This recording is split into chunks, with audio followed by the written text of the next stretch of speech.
Estudo bíblico. Vocacionados para uma nobre missão: ser e fazer discípulos. Lição 12. Para que nascemos? Texto base: Lucas, capítulo 2, do versículo 41 ao 50. O objetivo da lição é mostrar que a missão de fazer discípulos flui de uma vida que entende a razão de sua existência. Os evangelhos não mostram muitos detalhes sobre o início da vida de Jesus. Após nascer e ser apresentado no templo, a Bíblia apresenta Jesus com 12 anos de idade em Jerusalém. De acordo com o contexto do texto, era tradição da época as famílias de Nazaré viajarem em caravanas para a Judéia, a fim de participar das festividades anuais da Páscoa. Após os dias de celebração, a família de Jesus iniciou a viagem de retorno. José e Maria, imaginando que Jesus estivesse entre os parentes e conhecidos na caravana, seguiram viagem e não perceberam que Jesus havia ficado para trás. Depois de uma busca de 3 dias, Jesus foi encontrado no templo, deixando os mestres e religiosos da época perplexos por causa de seu entendimento. Maria, sua mãe, ao vê-lo sentado com os fariseus e líderes religiosos, aproximou-se com um misto de alívio e emoção e o questionou: Filho, por que você nos fez isto? Seu pai e eu estávamos aflitos à sua procura. Com uma estranha calma, raramente encontrada em pré-adolescentes, Jesus respondeu: Por que vocês estavam me procurando? Não sabiam que eu devia estar na casa de meu pai?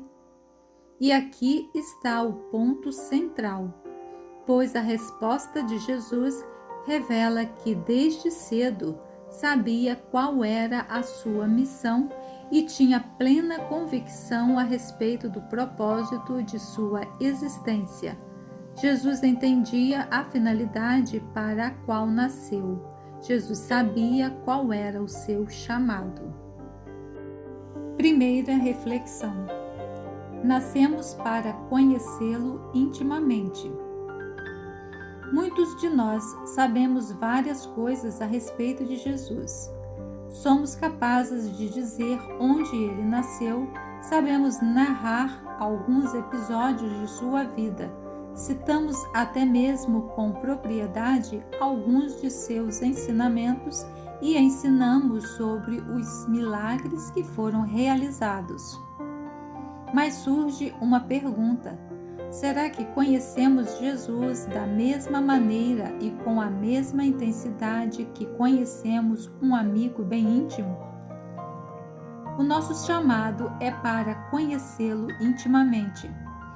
Não se engane, é possível ser discípulo de Jesus e desconhecer sua verdadeira identidade. Um bom exemplo bíblico está em Marcos, capítulo 4, versículo 41, quando, após repreender o vento e as ondas, os seus discípulos perguntam uns aos outros: Quem é este que até o vento e o mar obedecem à sua voz?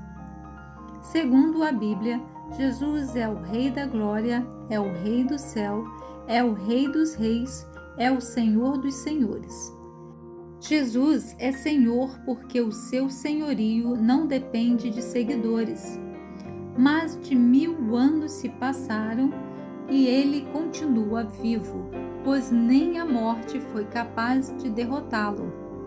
A Bíblia testifica que somente Jesus salva o pecador, renova as forças daquele que se sente cansado, cura quem está doente e limpa quem se apresenta sujo. É Jesus quem liberta o cativo, supre o necessitado. Se conhecemos Jesus intimamente, saberemos que Ele é indescritível, invencível e irresistível. Segunda reflexão: nascemos para viver coerentemente com os seus ensinamentos. Entre os muitos ensinamentos deixados por Jesus em sua bendita palavra está Mateus capítulo 6, 33, que afirma: busquem, pois, em primeiro lugar o reino de Deus e a sua justiça, e todas essas coisas serão acrescentadas a vocês. Conseguem perceber a semelhança ou a coerência entre a resposta dada por Jesus a Maria e a orientação deixada por Jesus para os seus discípulos? Em ambas as afirmações, o objetivo foi revelar o principal propósito da vida: viver integralmente para Deus. Isso não significa que devamos rasgar todos os nossos planos e renunciar a todos os nossos desejos. De acordo com o ensinamento de Jesus, o nosso maior desejo deve ser viver alinhados à vontade de Deus. Quando a realização dos planos do Senhor for o nosso desejo maior e mais profundo, os outros desejos se encaixarão nos lugares certos, pois todas as demais coisas nos serão acrescentadas. A razão da nossa existência é vivermos coerentemente com os ensinamentos de Jesus. Não tenhamos medo de permitir que Jesus retire de nós o que não somos, pois caso contrário poderemos nos transformar naquilo que nunca desejamos ser. Isso porque a nossa atenção se prende ao que comanda a nossa vida. Não podemos confundir atividade espiritual com vitalidade espiritual. O problema é que estamos avaliando a nossa maturidade espiritual por aquilo que fazemos e não em quem devemos nos tornar.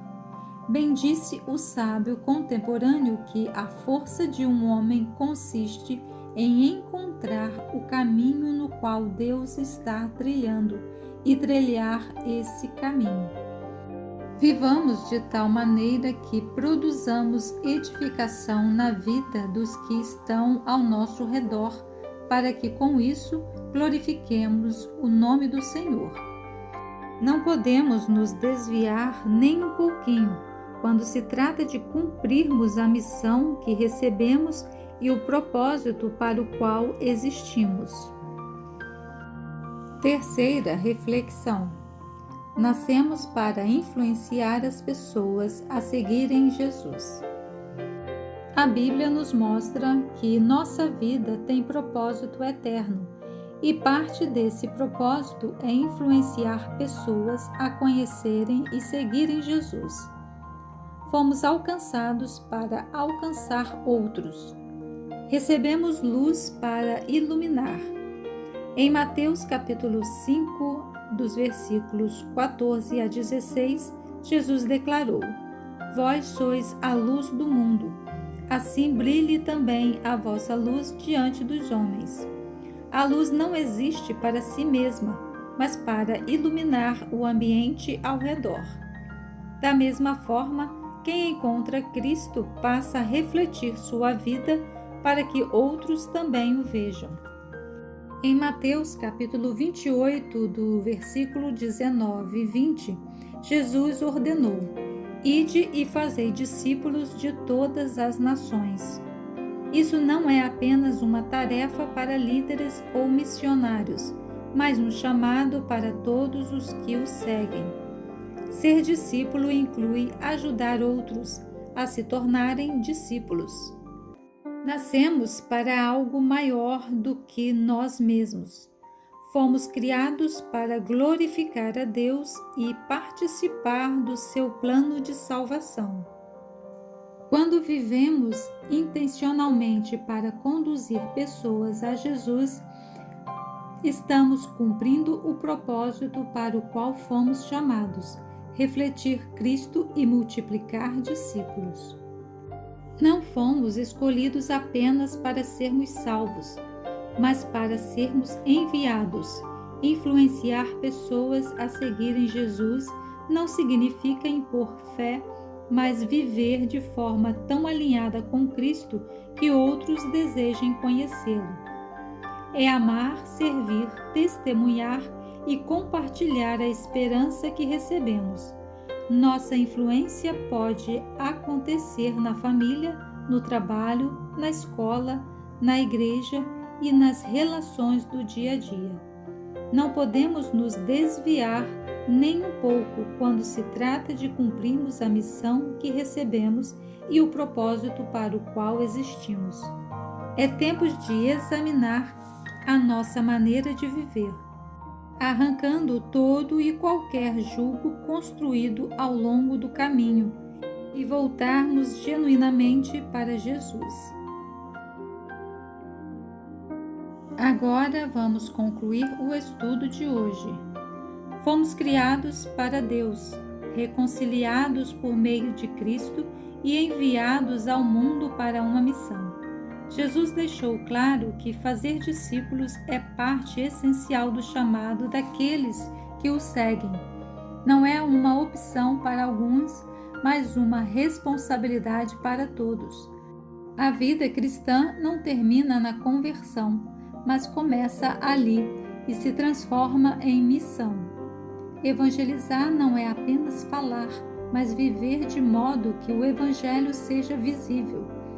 É amar como Cristo amou, servir como Ele serviu e anunciar a reconciliação com Deus. Quando entendemos que nossa vida tem impacto eterno, deixamos de viver apenas para metas temporárias e passamos a investir no que permanece. Portanto, a razão da nossa existência não está apenas em alcançar realizações pessoais, mas em participar do propósito eterno de Deus. Fomos salvos para anunciar salvação. Fomos alcançados para alcançar. Para pensar e agir. Primeiro, o que muda na nossa rotina quando entendemos que fomos salvos para alcançar outros? Segundo, que barreiras mais dificultam nossa prática de evangelização? Terceiro, que passos concretos precisam ser dados para que possamos compartilhar a nossa fé? Esperamos que este estudo lhe ajude na compreensão da Bíblia Sagrada. Obrigada por permanecer até o final em nosso refúgio. Aqui você encontrará outros textos e estudos bíblicos. Compartilhe você também esta mensagem. Através dos links na descrição deste vídeo, você terá acesso à nossa estante virtual com diversos livros. Até o próximo encontro.